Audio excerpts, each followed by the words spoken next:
Is Phyllis, does she want to sit maybe closer to the podium? Or is she okay there?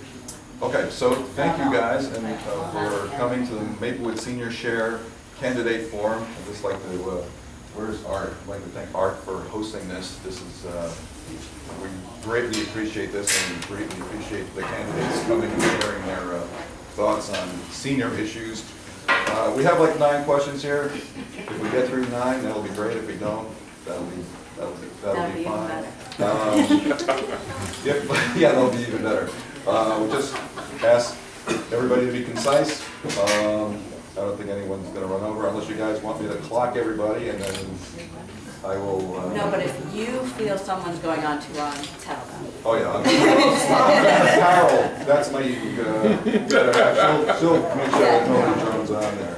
Can we also say that they didn't see the questions on the list? Yeah, and nobody has seen the questions until we just handed them out, and there's like only one PO question, and mostly the rest are about seniors, so that's surprisingly. So we'll start with Jerry, because Jerry decided to pick the, you'll get the answer first, everybody will be able to answer the question. Do you want us to do introductions first? Oh, that would be, that was actually part of it. You don't have Okay. to. Yeah, no, actually, let's start with Jerry, and we'll work our way with introductions, and then we will get to the question. So, good morning, everyone, and thanks very much for coming out this morning, and thanks for organizing this, and to Art, thanks Art for hosting. My name's Jerry Ryan. I've lived here in Maplewood since 1985. I raised 3 children here, went through the school system, was an active volunteer and with my church and with community organizations and with the Maplewood Citizens Budget Advisory Committee. I served on the Maplewood Township Committee for a total of about 19 years, including 3 years as mayor from 1998 through 2000. I'm running for re-election. Professionally, I'm trained as an engineer and a software developer. I'm currently a college professor at NJIT in the computer science department down in Newark. And I'm also working for a software startup called Wicker, which is also down in Newark. So after all these years of living in Maplewood, I'm spending a lot of time in Newark lately. It's quite nice. I'm very pleased to have the opportunity to talk to folks and to give you my opinions on these questions and these issues, and I look forward to a good dialogue. I'm Nancy Adams, obviously.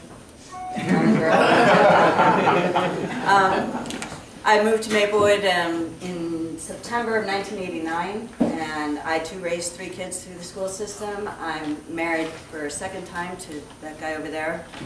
So if you have any problems with me, just that's Sal. Anyway, he has 2 kids who are also going through the school. So we have a stepdaughter who's a freshman in college and a stepson who's a freshman in high school. So been here a long time and got involved right away in my neighborhood. First at Tuscan School, where the stage had been dark for 30 years, so I restarted theater at Tuscan School when my kids were in it, building the flats and everything needed because it was fixing the footlights, all that stuff.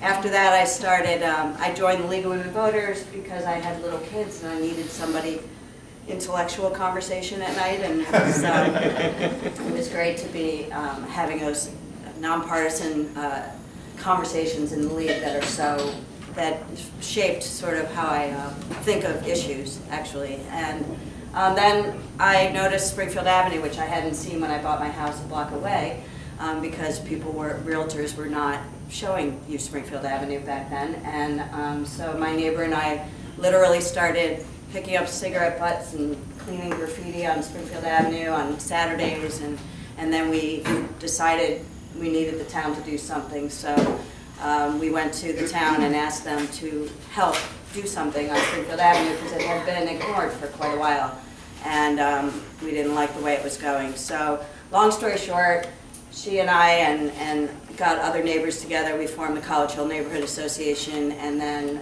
we joined with Hilton, and we figured out how to make the Springfield Avenue Partnership happen. And that got me into my career of the high salaried nonprofit world of downtown revitalization and management, as Mary well knows. So I've been doing downtown revitalization and redevelopment for the last 20 years, and I do consulting in that now. I worked in South Orange, running down Main Street, South Orange for 6.5 years.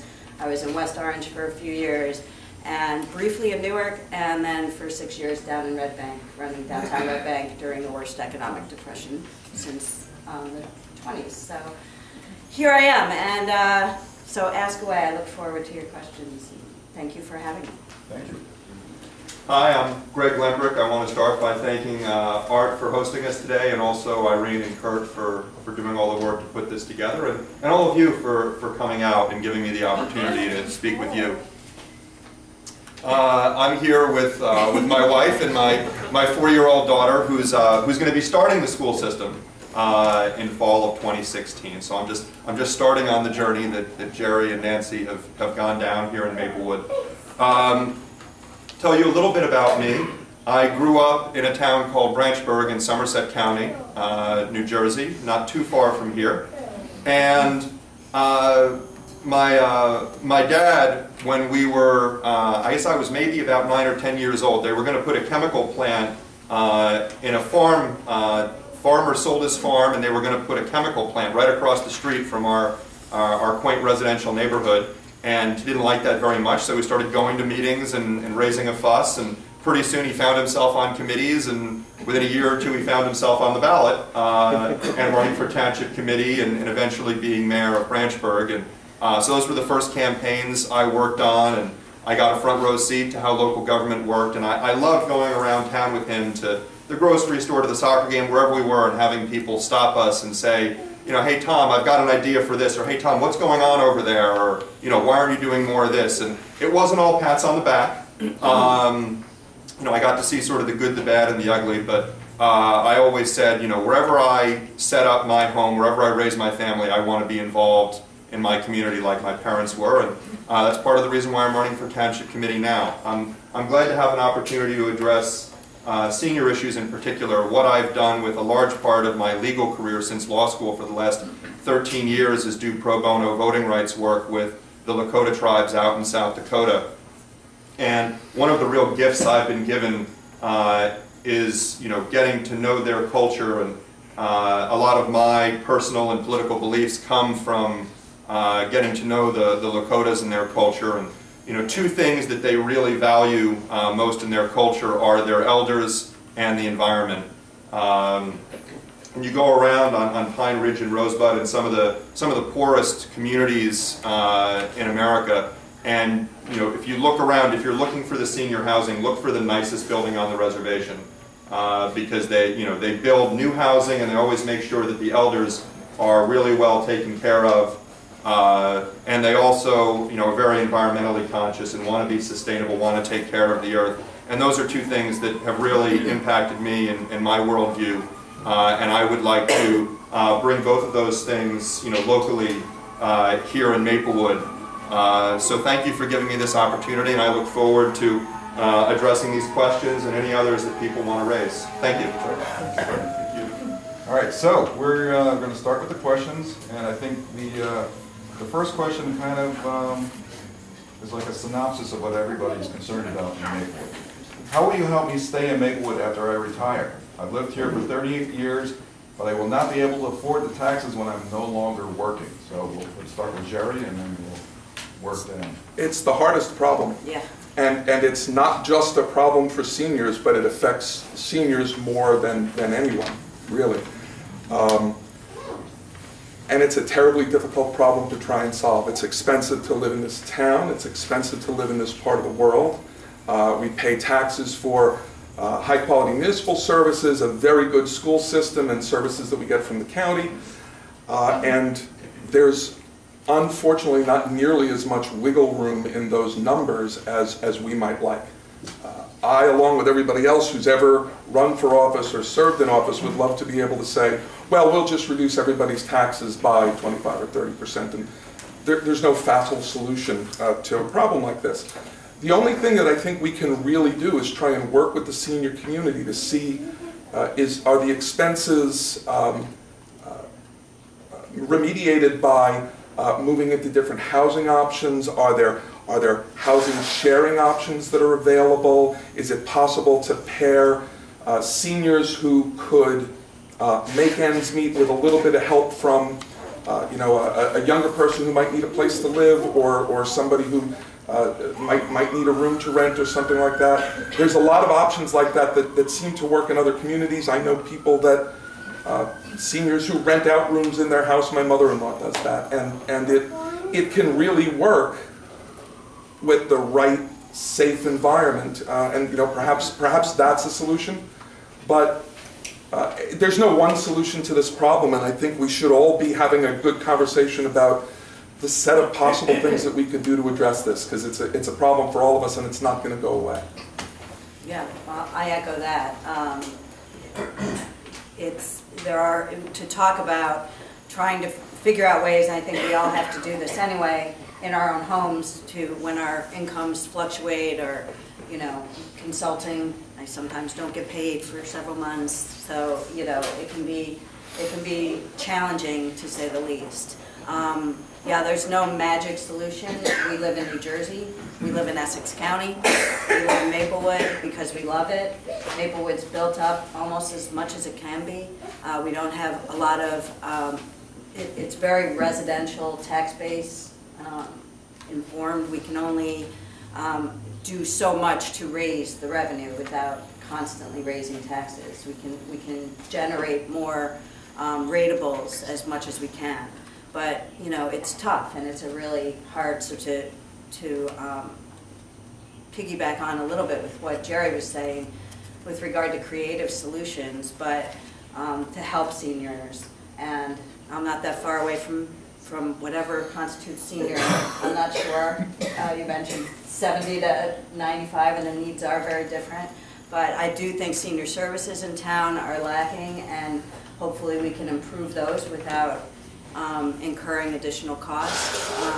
So yeah, and single seniors sharing housing is a trend that's happening in New York City and other places where people are living together as adults who aren't in a relationship but meet each other by sharing expenses and then become friends. So there's that kind of thing, but it's hard.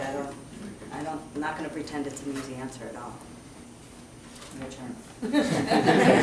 Well, I mean, Jerry and Nancy have both done a very good job of outlining what some of the problems are, so I don't want to repeat that, the advantage of going last. I would like to talk about some of the ideas I have for potential solutions that we should be exploring. One is, to the extent we're going to do development in this town, particularly high-density apartment housing, I think we really need to explore whether where the need might be there and the opportunity might be there for senior-specific housing, for 55 plus, for 60 plus, because that will really give seniors who are living in larger houses and either can no longer afford to stay in the house, can no longer care for the house, no longer need that much space, the opportunity to downsize. And as I've been talking to seniors, so much of what I've heard is, I really can't stay in my house, I can't afford it, I can't take care of it, but I raised my kids here, this is my community, and I don't want to leave because I can't afford to stay. And I think there's a real lack of affordable apartment housing options here in Maplewood. So, while I've spoken out against some of the development projects to build high-density apartment housing in Maplewood, and will continue to do so, where I think we should be looking, and what I would support would be apartment housing for seniors that would be much more affordable. And it's not only important for seniors, it's important for the whole community. I mean, Maplewood's diversity is really one of our crown jewels, and generational diversity is a big part of that. And if we lose our elders, if we lose our seniors who've built this community, who've raised their family here, that's a loss for everyone, not just for the seniors that are moving away.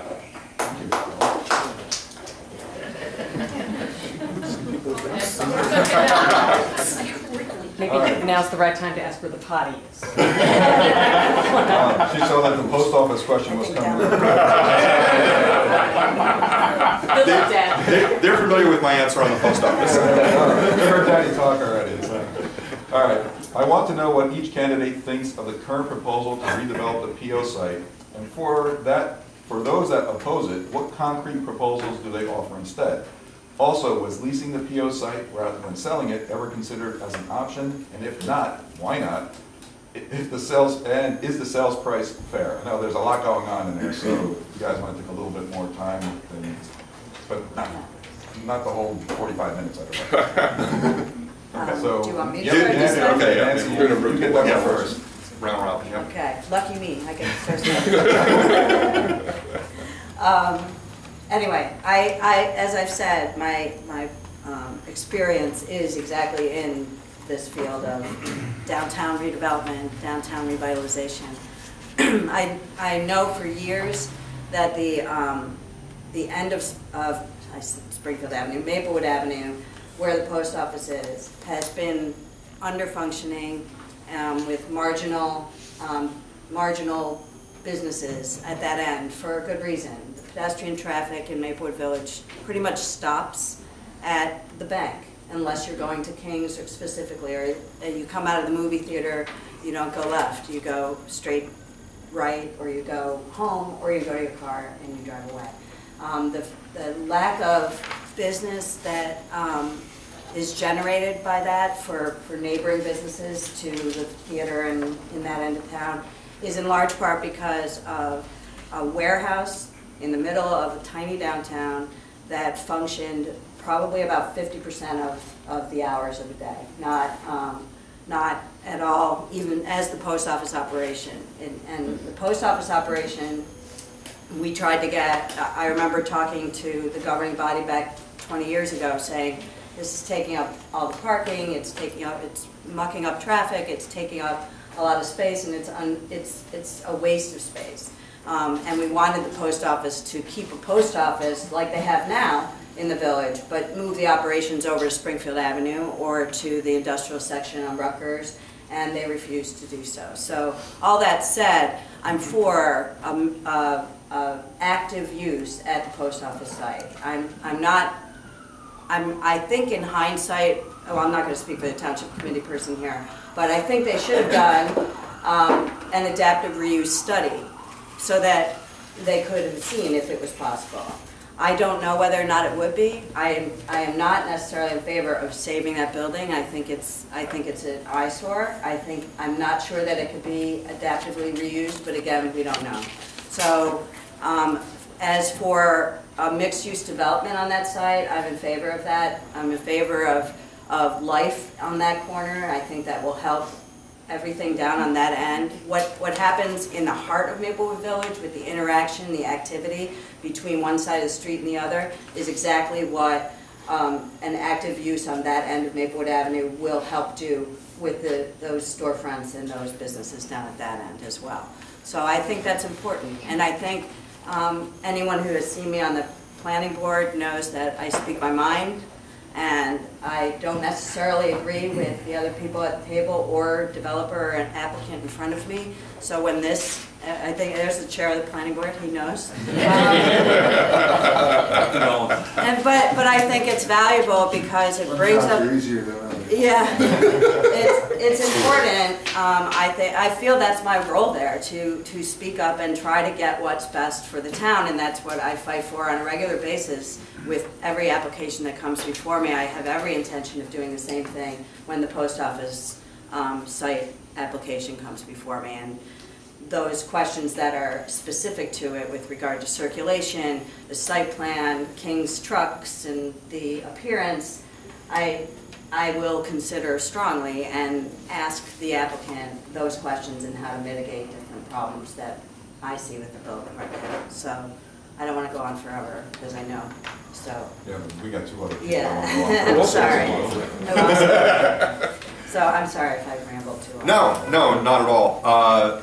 So I do want to say that I concur with Nancy that I'm disappointed that, in Maplewood, which really prides itself on its environmental leadership, that no study was ever done or no proposal even considered for adaptive reuse. I think, while I agree that the building, the abandoned building there, I don't want to keep that. I don't want to keep an abandoned structure sort of as a shrine to days gone by, but I do think that the building has very good bones, there's a good foundation there, and there's a lot of things we can do to renovate, to refurbish, to reuse, and make that a beautiful building without having to tear it down, haul out all of the building materials, haul in new materials. That's not environmentally friendly, and I don't think it's as economically efficient as we can be on that site. The current proposal, I think, is wrong for Maplewood from every angle. I don't like it from an economic standpoint. I don't like it from an environmental standpoint. I don't like what the proposal is going to do to the character and charm of the village. I don't disagree that we do need active use there. You know, and my proposal would be to maintain at least some of the current structure if possible. We have engineering opinions recently that have said they think it's possible to add a second story to that structure. Not more than one, but we could add a second story to that structure to expand the square footage. And the uses there, you know, could be community uses, they could be retail uses, it could be mixed use. I don't think we need high-density apartment housing in the village, at least not at the price for which we're selling that property. I also don't think we need to sell the property. One question that talks about was leasing the PO site rather than selling it considered as an option. If it was considered as an option, I was not aware of that. But I think we're sitting on a very, very valuable prime piece of real estate there, and to basically give that away to a developer, to give a tax break to the developer, to basically bribe the developer to build there, I just think is wrong, sets a terrible precedent. I would love to see us explore adaptive reuse. I'd love to see us explore the town keeping the building and maybe leasing it so that we don't give up control and we can maintain ownership of the building, we can bring in rent, and I actually think, you know, the economic viability of some of these things hasn't been considered and should be. So I'm all in favor of a second look at the post office site, put the brakes on. Every time we go to a meeting, it seems like we find a new problem with the current design, with the new proposal. You know, the King's driveway issue just came up a few weeks ago. So I think that we want to get this right. And to me, getting it right is much more important than getting it fast, because whatever we do there, we're probably going to be, for better or worse, stuck with 50 or 100 years. So taking time to get it right, I think, is well worth it for all of Maplewood. So now I get the advantage of going last. Yes. I do hope you'll agree that the use of the word bribe is an unfortunate word in your answer, Mr. Lemper. The notion of moving the post office out of the site where it is right now and replacing it with some mixed-use development has been something that the town has been talking about and the planning board has been talking about for decades. Several editions of the master plan, which was co-authored by several people in this room, talked about envisioning what would happen when the post office's long-term lease ran out and it was time to move it out and move something out. This ought not to be a surprise to anybody that this has been something that's discussed and on the table. Like Nancy, I too favor a mixed-use development. Experts that we talk to say that mixed-use developments with commercial use on the first floor and residential on upper floors provides housing for people and helps the local businesses. It provides ready-made customers for folks who are then going to be able to leave their apartments and shop in the village. The apartments are attractive, they're right by the train, so I think it's a win for everyone, and it's the building as envisioned, I think, is very much in character with the community. There are a number of 2- and 3-story buildings in Maplewood Village with commercial use on the first floor and a couple of stories of apartments above. So I disagree that a building like this, done right, doesn't fit in.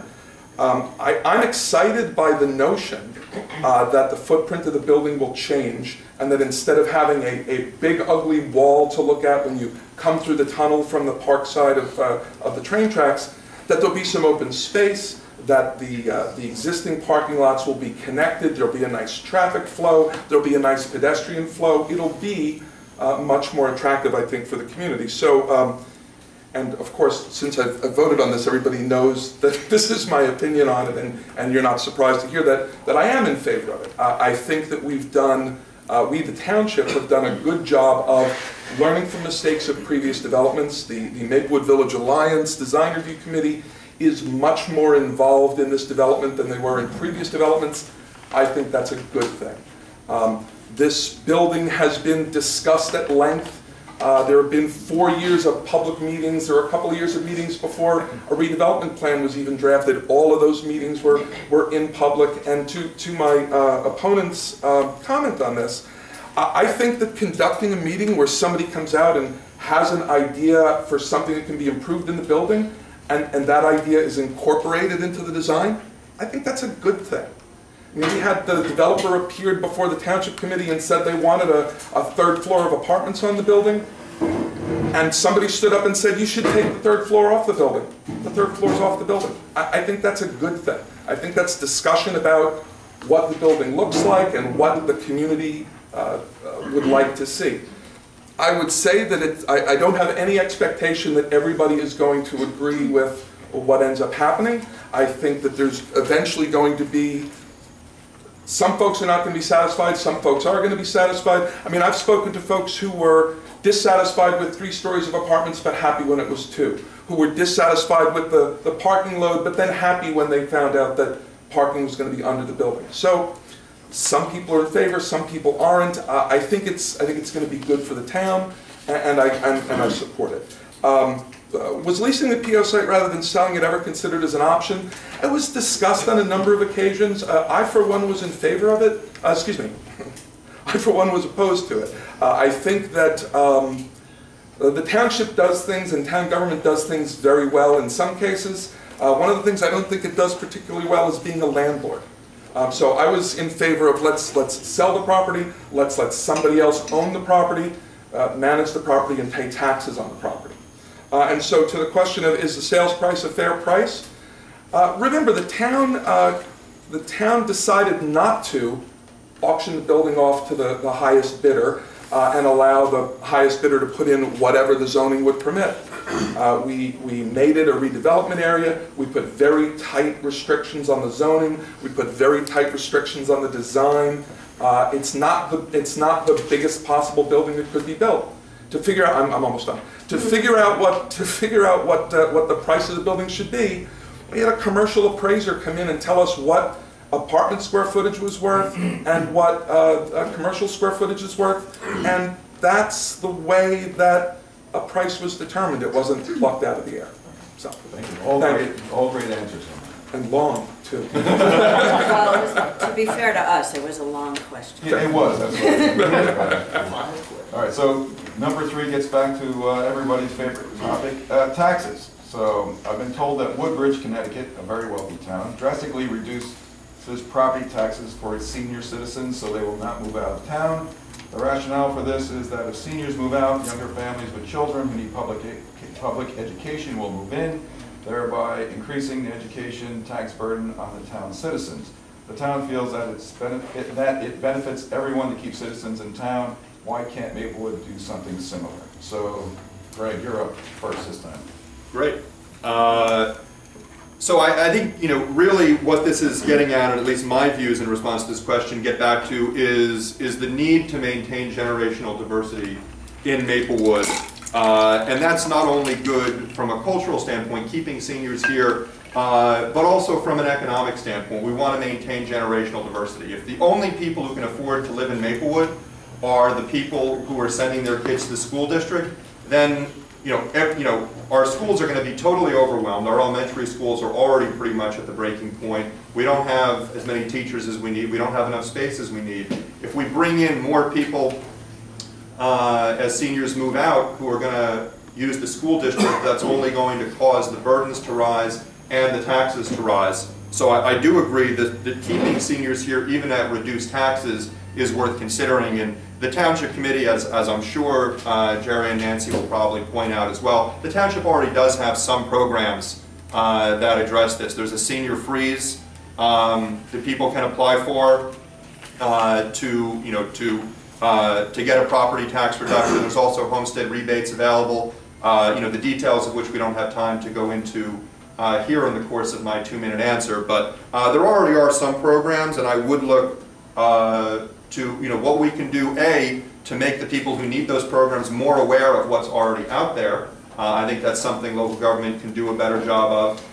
And two, to look at whether there's other programs we can put in place or whether we can expand those current programs. Because I certainly agree that even at a reduced tax rate, there's a huge economic benefit and also a cultural benefit, as I said, to keeping seniors in this town and giving them, making it a little bit more affordable, a little bit easier to stay in the community they've helped to build. I think my opponent's right. There's a great value in trying to figure out a way to keep seniors in a community. It's unfortunate that we really can't do the kinds of things that they do in Connecticut. The reason for this, comes down to the ridiculous over-reliance on property tax in this state.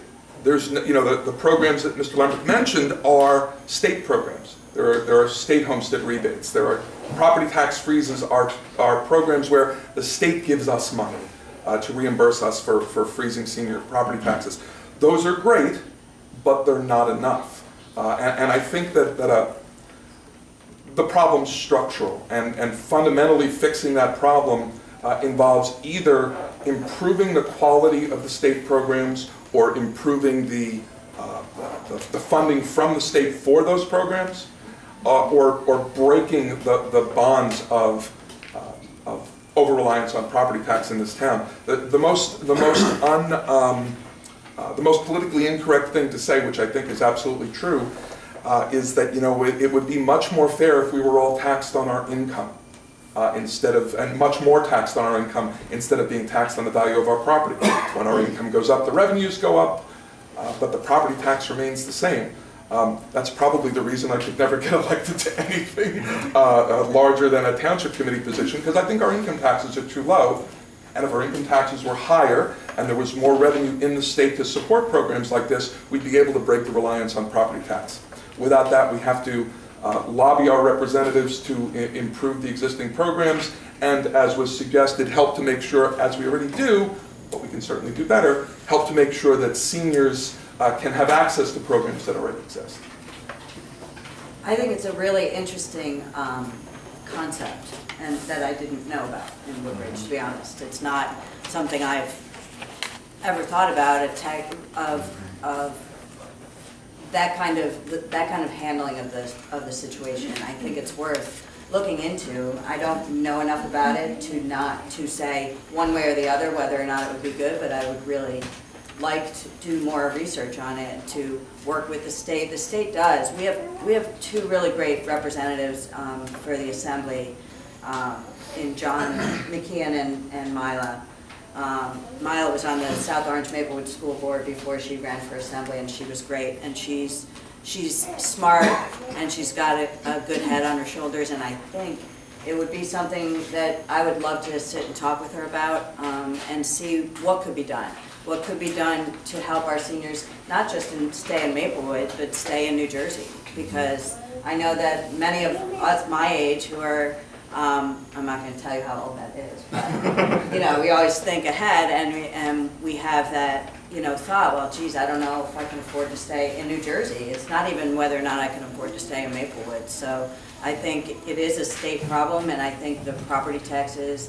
But if there's a way to do it, I think I'd be thrilled to try to find that way and see what we could do for that. We have been receiving AARP applications. All right. I have been receiving AARP. Yeah. I got them when I was 20. I know that. I think it was a gray hair. Me too. I was going Yeah. way too early. Yeah, me too. Me too. All right. So, I'm 29. Not me. Oops. so number 4 and 5 actually go together, but we kind of split them up. So we'll. Did you want to put them together, or did you? I think we'll start with 4 if you guys can be quick, and then we'll roll into number 5. All right. Sure. So number 4, what have you done to learn what the needs of seniors are? And Jerry, you're up. Talk a little and listen a lot. The one great thing about seniors in this community is that they're not ashamed or afraid to speak their mind, and all you have to do is just reach out to people and talk and sit back and listen. I've been involved in a number of community groups. Strollers Community Theater has a substantial senior population and it serves the senior population in some way, but just talking to neighbors. But it's mostly just talking a little and listening a lot. to try and understand what folks' needs and concerns are. I've been doing this personally with my dad for the last few years. So he's had some health issues. He's had some memory issues. He's had some. I had to move him. It was I had to wrangle the car away from him and the keys away from him and drop everything to drive to Rochester where he was and then move him on. But it's been because of that over the last few years. It's been a focus.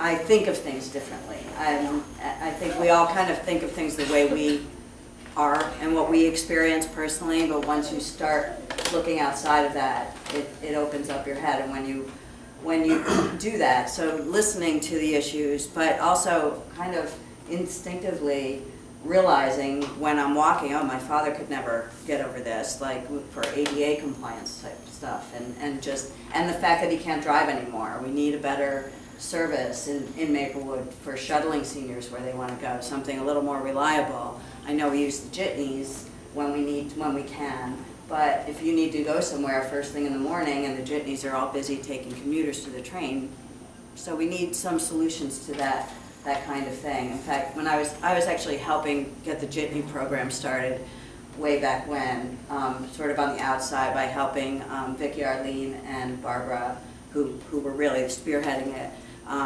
and with Mickey Stern to get some of that. So I'd like to look into, and that started the whole New Jersey Transit Grant Program and everything else. So it'd be nice to see if they're look into whether there's solutions out there for more vehicles or some way to get seniors around more. Sorry. At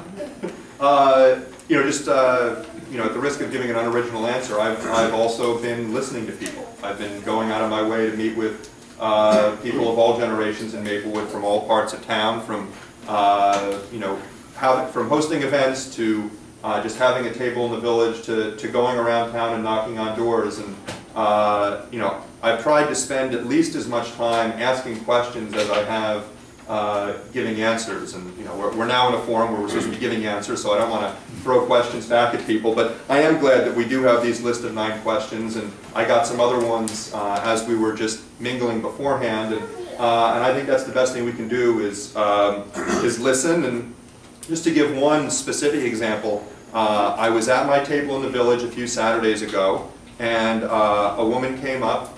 She was out for a walk. She'd walked through the park, and she was walking on Maplewood Avenue. And we ended up talking, and maybe this is a mistake of a first-time candidate, but I spent over 30 minutes talking to her.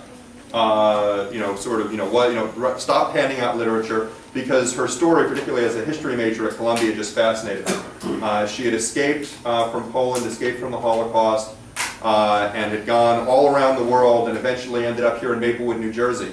Had been here for over 40 years, had raised kids here, had paid taxes, and said that the biggest thing, I said, what's the biggest thing we could do for seniors? And I was expecting taxes, I was expecting services, and what she told me was respect.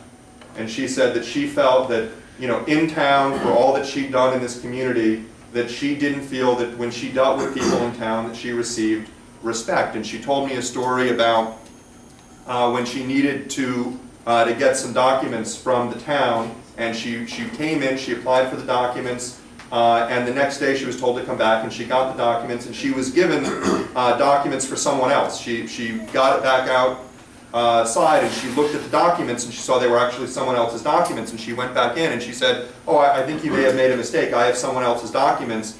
And she was actually accused of either forgetting what documents she was supposed to pick up, or of taking the wrong documents when she was handed the documents, and she was just appalled by how she was treated. And I think returning to the respect for our elders, for our seniors, is something else I've heard that isn't specifically questioned here, but that's something else I've heard that I want to put a focus on. Okay, so that leads us to number 5. Which I already did. I did number 5 already. You want to jump? You want to pass on that? Why don't you jump to 6? No, I didn't. No, that's okay. I just wanted to say that just so, because I read it after I answered. Let's read the question. Yeah. So what do you feel is the most pressing need concerning seniors, and what specifically would you do to address this need? Yeah, and I think transportation is a big need for seniors. And so, like I said before, that's why I didn't want to take everybody's time by answering it again. But yeah, we need to look into ways to help seniors get around more. And that's at least what I think the most pressing need is. But. Right, I think to build on that, I think generally expanding services for seniors. I've already talked quite a bit about tax relief for seniors and providing affordable housing for seniors, and those for me I think are some of the most pressing needs concerning seniors. But I don't want to repeat myself yet again. So I think expanding services for seniors, transportation, and I think one of the ways we can do that is through shared services with neighboring communities. One of the great characteristics of New Jersey is we have a lot of small towns that are all right on top of each other, and Essex County is certainly no exception. And I think exploring what services we might be able to share with South Orange, with Milburn, with Livingston, with our neighbors, to provide a higher level of service without increasing costs to the municipality is something that's very worthy of consideration. I spoke with Sheena Collin, who was just elected village president in South Orange, and this is a big push that she wants to make too, and if elected, I plan on working hand in hand with Sheena to at least bring South Orange on board. Not to say that Maplewood has to do everything with South Orange, but where there's opportunities to improve services, and I think seniors provides one of those opportunities, I think we should do that. We should work with our neighbors to do a better job for less money. I have a slightly different response to this. It occurs, but I think it connects with some of the things that folks have been saying about the importance of keeping seniors in the community. Something that I don't think we do a very good job of, and I think it's a need that we should look at a little bit more closely, is figuring out ways to connect the senior community to other communities in town. Right? I mean, when my sons were in Boy Scouts, the Boy Scout troops would find seniors who needed help and go, rake out their lawns or shovel their walks. And when I would send my boys across the street to shovel my neighbor's walk when it needed to be shoveled. That's what good neighbors do. But Maplewood's a town full of good neighbors. Maybe we ought to figure out a way of institutionalizing, connecting seniors and senior needs with other service organizations, particularly youth service organizations and church organizations, that have a vast pool of volunteers that would love to get involved and just help out, even if it's just a little bit. And I think that serves a couple of purposes. It helps folks with stuff that they don't need help with.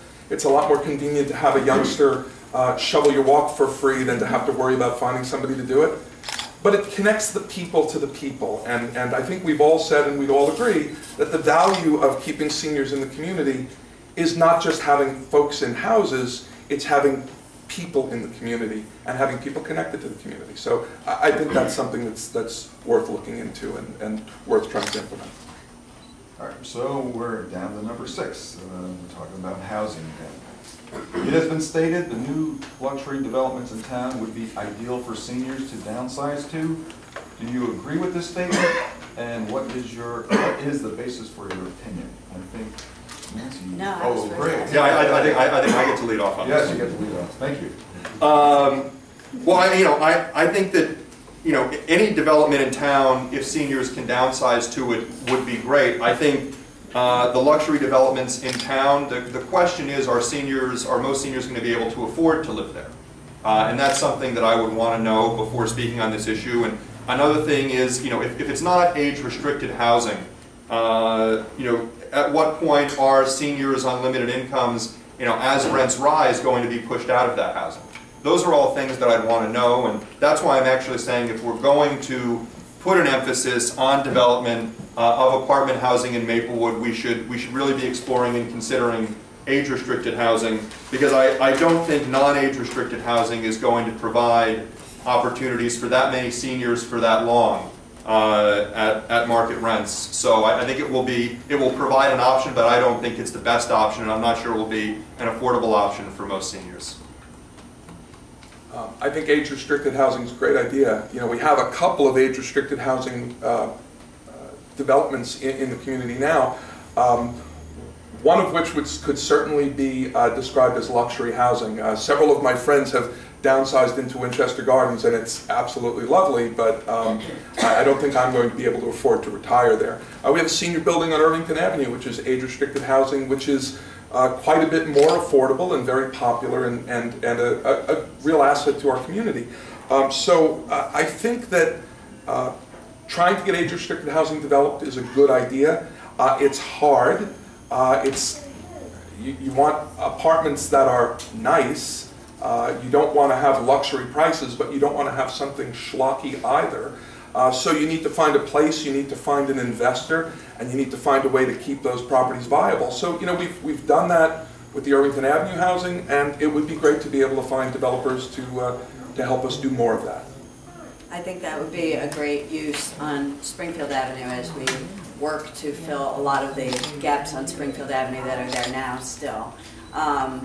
I do think that the question leads to that it's been stated luxury developments in town would be ideal for seniors to downsize to. I agree with that. I'm not so sure if luxury is the right word. I think it's there are live spaces that are the apartments being built at the PSE&G site are everything from studio, 1-bedroom, 2-bedroom, and there's more than likely an opportunity there for some seniors to move into. I remember moving my mother-in-law into a smaller apartment, and it's hard because you have a lot of stuff and you don't want to get rid of a lot of stuff. So you don't, downsizing's tough. But I think the apartments and the prices that are being projected for some of them would definitely be less expensive perhaps than the property taxes, and presuming that that seniors who are in their home may either be at the end of their mortgage payments or mortgage free, which would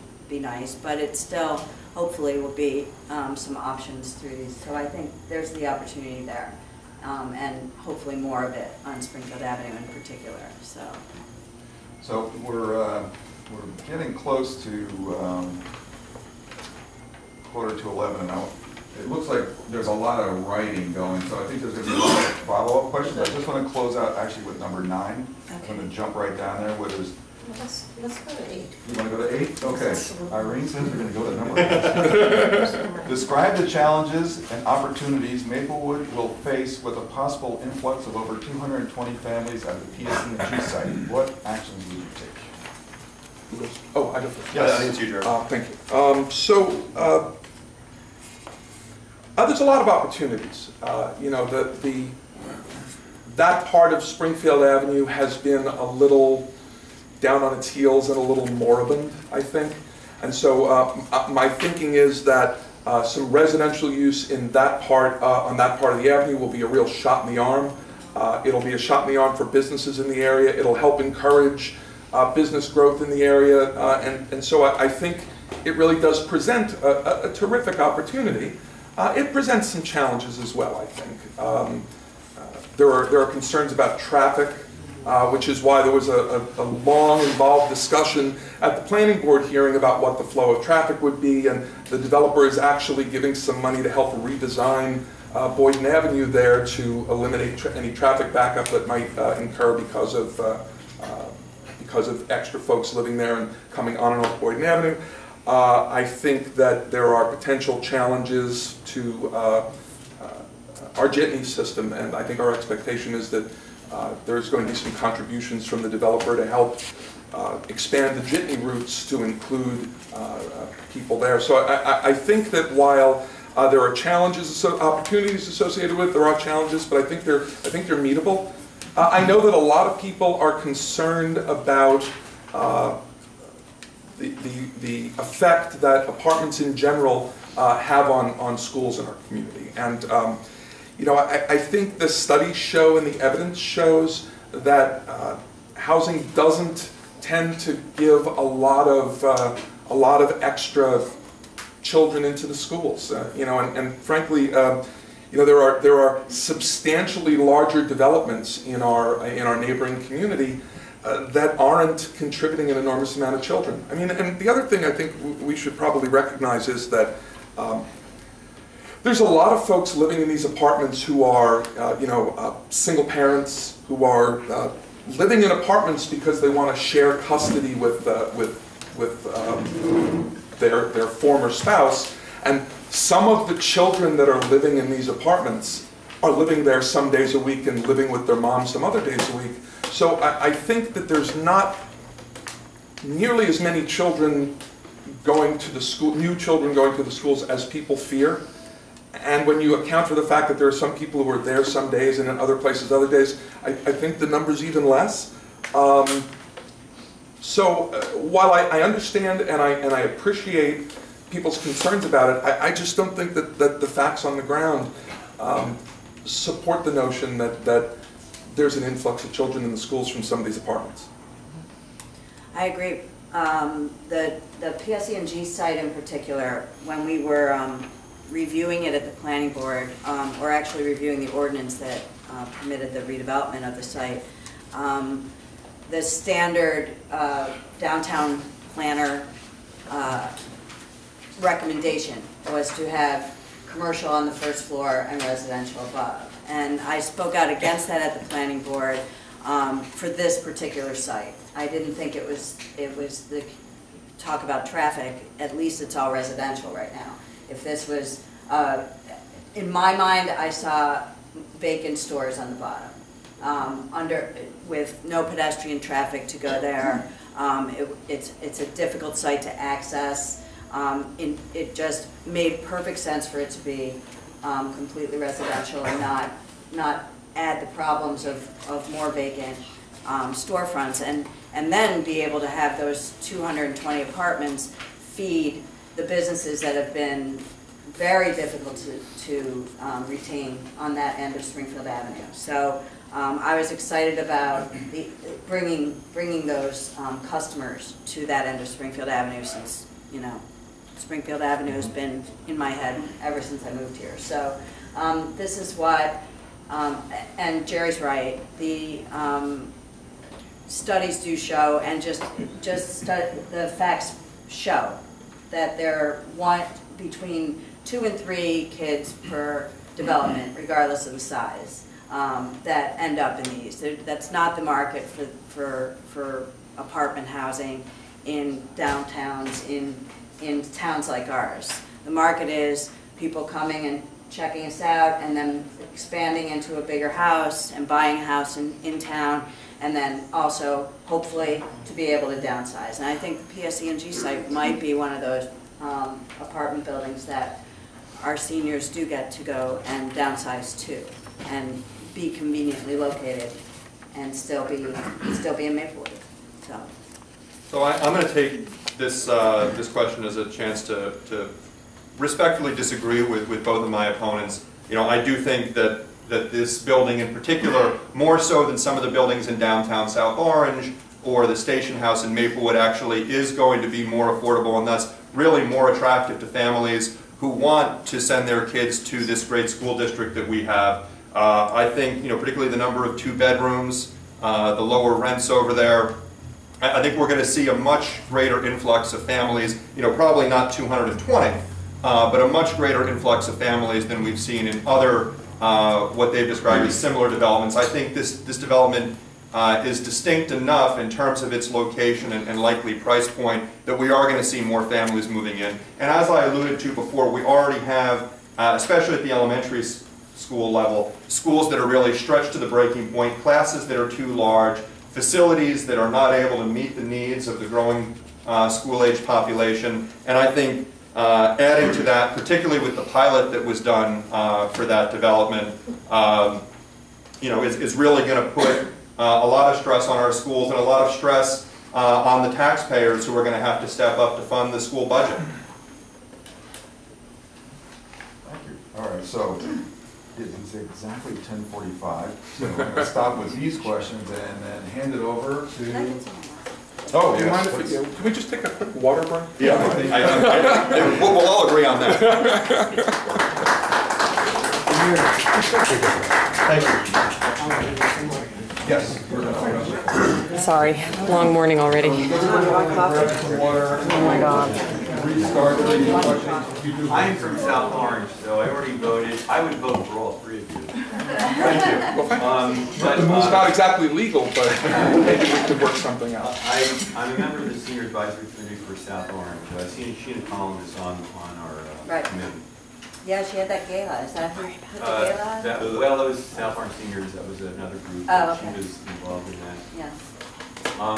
The questions basically I see at the 9 were framed as, what can Maplewood do for seniors, or the PO site question. I'd like to reverse that, and that's talk about what, not what Maplewood can do for seniors, what seniors can do for Maplewood. Active seniors qualitatively, they are more active as volunteers than any other age group except stay-at-home moms, number one. They've obviously lived here a long time, so they have deep roots in civic organizations, in volunteering, in churches. So you have transients coming in and you have seniors leaving. That's not a good prescription, I don't think, for the vibrancy of the community. We're talking about community. I think you have to connect the dots. I guess I don't have a question, I'm just kind of, but you have to connect the dots. The school-age population and the loss of senior population in South Orange, just from 2000 to 2010, we lost 14% of our senior population. If you isolate on senior homeowners, it's probably greater because there's probably a slight increase in population of seniors in apartments. At the same time, in a 7-year period, you have an increase of over 600 in the school-age population. So if the per pupil cost is over $18,000 per pupil, and every time a senior homeowner leaves, you have a young family coming in. With all 4 kids, of course, you know, it's down the road, long term, it's not good for the vibrancy and sustainability of either of our towns, I don't think.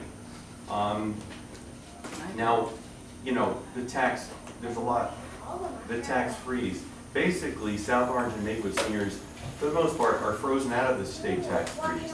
Because to be able to afford the property taxes in town, you have to have an income higher than the threshold, which keeps dropping, in order to be eligible for the tax freeze. That's not that no one is eligible in Maplewood or South Orange. But it's I used to work for a paper where the editor was buying water at the time when you didn't buy water, and I was saying, why do you buy water? There's a you know, we have a water fountain. He said, well, because I buy the water, but it's a lot cheaper than the soda and other things that people would take instead. So I actually went out in the end by buying water. It lowers my costs. Now, the state does not allow you to give a tax rate as South Orange and Maplewood to seniors. But at one time, they didn't allow you to give a tax abatement to a developer. That had to be passed as a state ordinance. It was passed as a state ordinance because maybe northern Jersey communities determined that, well, the price of land and property tax are so high, we can't attract developers.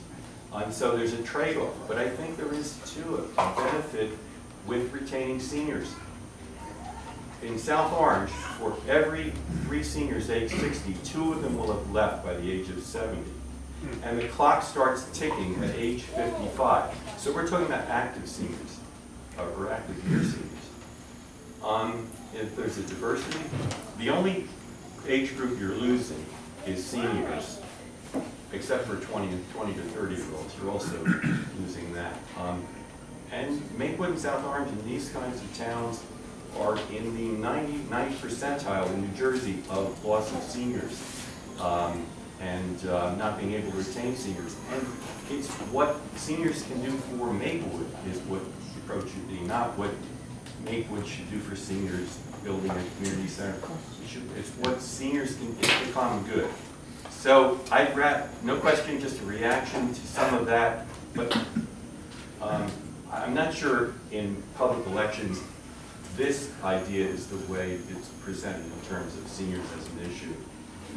And that should be looked at. Do you guys want to respond? I just found that was really fascinating, especially your relating the pilot, you know, the abatement things that were never allowed in New Jersey, and they're still not allowed unless you have a redevelopment zone. But as far as I know, anyway. So there's an opportunity, as I said before, to use our representatives in the state and work with them to try to make some of that stuff possible, the freezes, taking into consideration how high your income has to be just to live here in the first place, and then to work on that. So I liked the analogy because it made it feel like more possible that we could possibly get something changed on a state level. Yeah, I think a little bit of, you were getting a little bit of what I was trying to get at about trying to figure out ways to connect the seniors to Right. to the rest of the community as well, right? You know, so I think you're right in a sense. It's not what can we do for seniors, but how can we make sure that seniors are fully incorporated into the civic fabric of the community? You know, and I think I'm very encouraged, frankly, by, you know, we didn't get a chance to answer this question, but I honestly think that other neighboring communities do a little bit better job of this than we do, and I think we can learn from them and try and incorporate some of those good ideas into the things that we do. And one idea that I had, you know, sort of that I've been thinking about and really crystallized for me as you were talking specifically is, you know, I've heard people that I moved to town 8 years ago, and I've heard people who moved to town earlier say that when they moved to town there was sort of a newcomers club, there was sort of a, you know, a group that would welcome them and sort of expose them to things in town rather than just their neighbors or the people who their kids knew. And I think that would be a role that not only seniors but a lot of people in town play, but especially seniors who've been in town, who've been in this community for a long time. You know, because I know when my wife and I moved to this community, other than our neighbors and then when we had our daughter, sort of other people who were having kids around the same age, there weren't many opportunities, and I guess some people, you know, can do this through church or other community groups, but there weren't that many opportunities for us to meet people of other generations. And I think that our experience in town would have been, our transition to town would have been smoother, and our experience in town would have been fuller and richer if there were more opportunities to sort of have, you know, this cross-generational mix. And I think that's something that seniors can do. They can take their experience and share some of that experience with new families in town. That's just one idea, but I think you've raised a lot of great points and also some statistics that were, you know, I won't say shocking, but a little surprising to me that I hadn't heard before, so thank you. Lastly, I'm sorry, stable enrollment. I told you that the enrollment in South Orange Maplewood has increased over 600 in 7 years. That's like 8% of the school age population. Stable enrollment benefits tremendously the kids presently in our schools. Sure. If you listen to Board of Ed discussions on the budget, they all complain about the fact they have to work with a budget cap and still allow for all these kids coming in. So, and then they're under a budget cap. When that, if that's lifted at any point, then taxes are going to go up even higher, and more seniors are going to be more senior less. Right.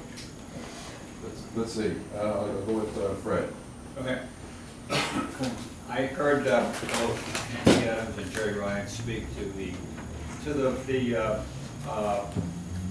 concept of the new development, for example, of the BSC&G site bringing in new children. And in your opinion, that kind of development would not result in an increase in school population. I wonder if, and this is for all three of you, have you spoken to members of the Board of Education with respect to the effect on the school enrollment of the developments in South Orange? And if so, what kind of information did you glean? Mostly that I spoke with Elizabeth Baker.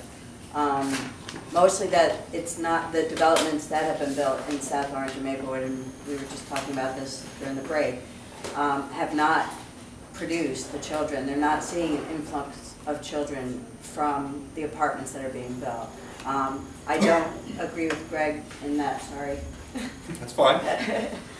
When you said that the lower rents on the PSE&G site might bring families into that site.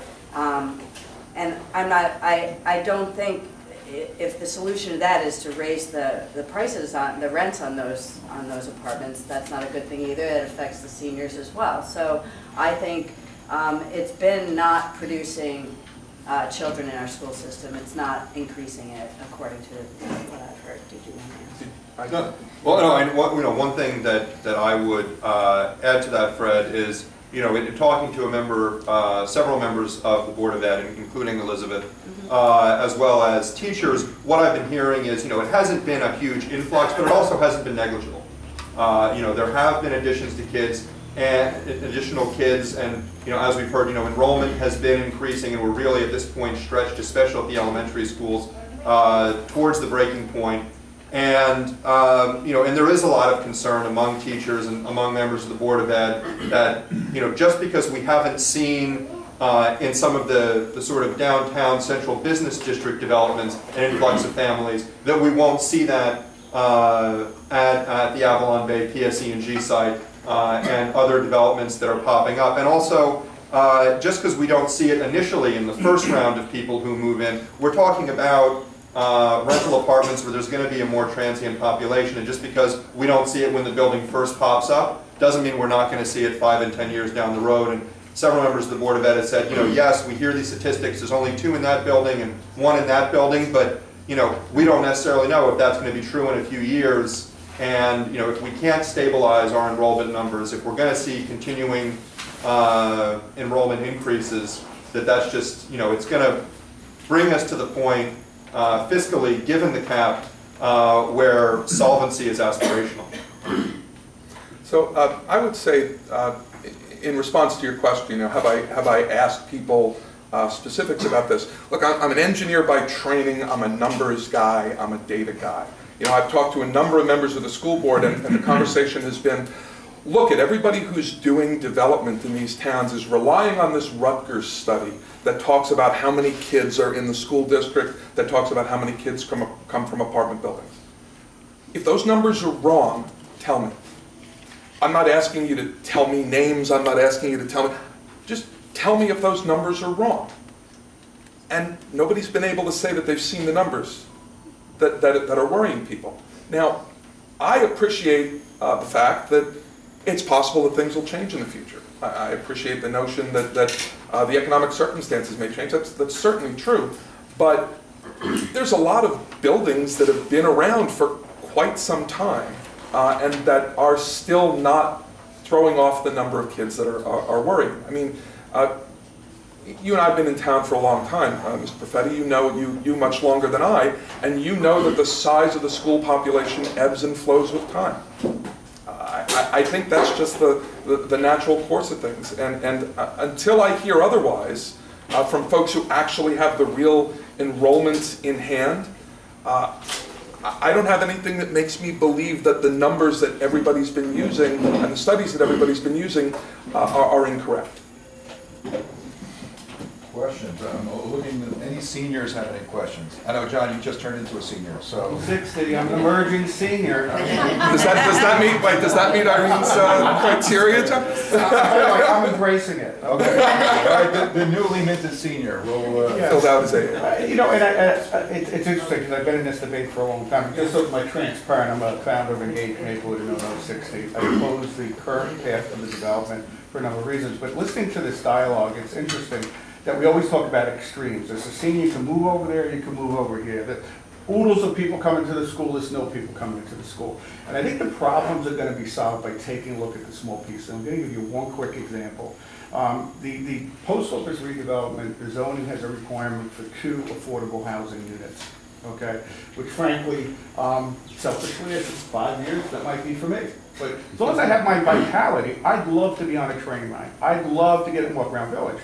Yeah. The current township committee voted to give a payment in lieu of those affordable housing requirements of $100,000. So there's 2 seniors. You can say it's only 2, but I'd also say it's only 23 apartments. So how many people are really benefiting from the apartments? But I guess my point is, as you're going through this process, don't get caught up in the big pictures. Look at the shuttle service, right? I'm writing down and say, I'd love to have not a Maplewood Online, a Village Green that connects seniors, right? A senior with helper coach, and if you need a ride, you go on, and we have registered people that we've checked out, and, I have consultant senior Uber, 2 o'clock in the afternoon, you want to go to Kings, or you want to go to somewhere, let's go. And so I appreciate that. But my point, and so when I look in the past area from a township committee standpoint, is we make decisions like giving away the possibility for 2 seniors on a fixed income to have affordable housing possibility on a train line, go into the city, walk around the village. but yet we voted away. By giving, we'll say we'll take a 100,000 payment that you know as well as I, you never quite track where that money goes. So the suggestion is look at the details, and the question is why would we not provide affordable housing in a new development for two people potentially in this room to be able to afford to live in and live in the village? Just a couple of reactions. Affordable housing is the broad statewide affordable housing program. So when we say affordable housing, we're not necessarily saying seniors. I know that. Okay. I know that very well. But they can be affordable. They can be, but you know they have to get into the lottery like everyone else does, right? So I agree with that. So, and the other thing I just want to react to, you know, we have from the state requirements for affordable housing, and we have requirements for rehabilitation. And we've actually met our affordable housing, our state mandated affordable housing numbers. We haven't met our rehabilitation numbers, so that's why the township committee made the decision to use the money for rehabilitation. Suggesting that we're not tracking where that money goes and how it's used is just not true. Okay, I stand corrected. Yeah, my understanding with that, although I'm obviously not on the township committee, was that payment is going toward the rehab, toward the money that is given by the township to residents to fix up, who can't afford to fix up their homes, to fix up their existing homes. Right. So, Okay, you got a group of seniors here that would love to have affordable housing. Right, in the village. right. So that's a Yeah. different solution. No, I know. Yeah. That's what I understood about it. Yeah, I get it. Yeah. I've got Oh, perfect. a non-senior citizen issue. It's a total citizen issue. And there's two pies to the budgets that the township has. There's the current expenditures, and which are currently under a cap from the state. And yet there's freedom, and I wish that cap would stay forever. But there's also the freedom to take on debt. And a general policy attitude question, what's your attitude towards the debt level of the community currently, and would you be willing to, I'm going to use the phrase I've heard, that use debt as a way to pass the expense on to future generations, so that I'm tying it back to us seniors. So, you know, the township has a certain amount of debt load. We're paying for our police station. We're paying for road work.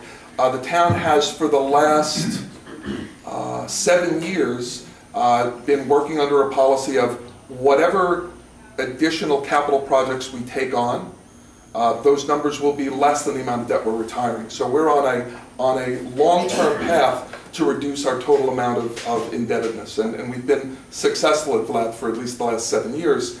And I don't know of anyone on the township committee, and I'm sure I don't know of anyone sitting at this on these chairs who'd like to be on the township committee that would disagree with that. I mean, I think that in a perfect world we wouldn't have any debt, and there are other communities around us that are fortunate enough to be able to pay cash for everything.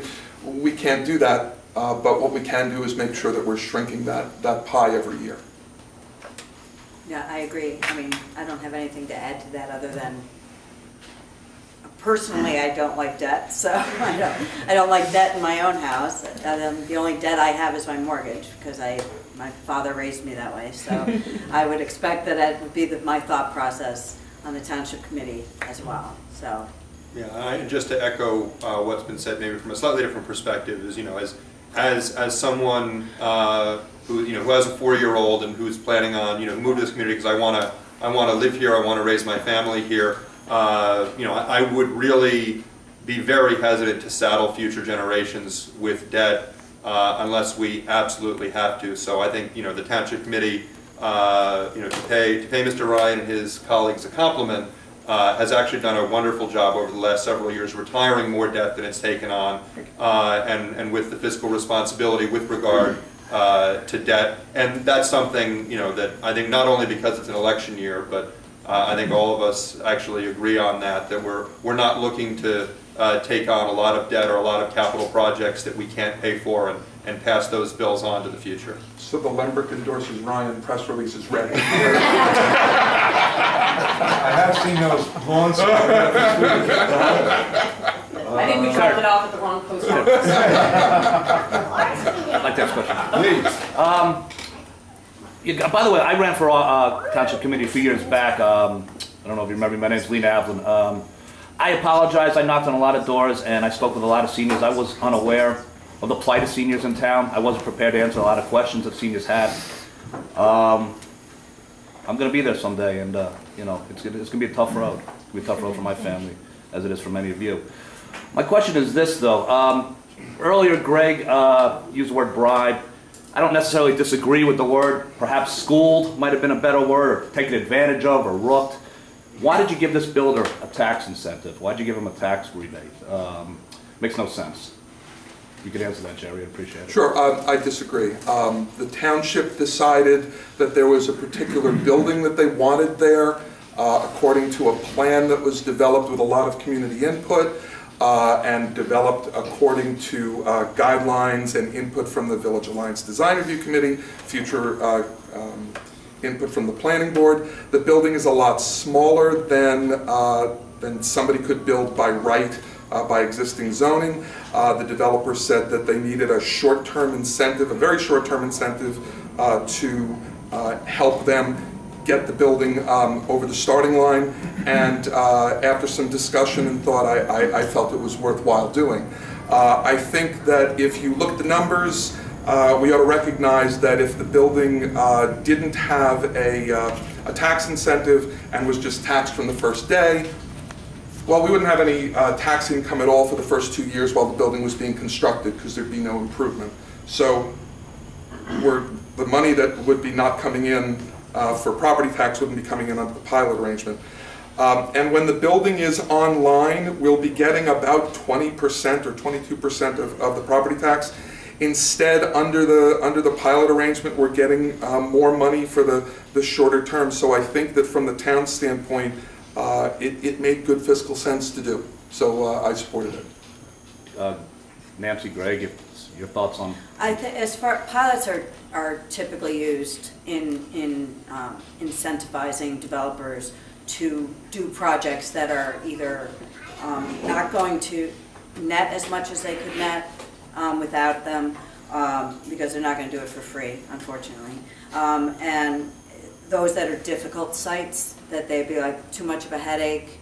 This one could, I don't know if the developer expected the amount of headache he's probably gotten with this one, you know, from the reaction and having to deal, and reasonably having to deal with a lot of input that other developments haven't. The PSE&G site has not generated anywhere near this amount of interest, right? But so the pilots are generally used. I wasn't at the table, obviously, negotiating this pilot, so I can't necessarily support it or be against it, really, because the reality is, as far as pilots go, this is the smallest one I've ever really heard of. It's really effectively only a 3-year pilot.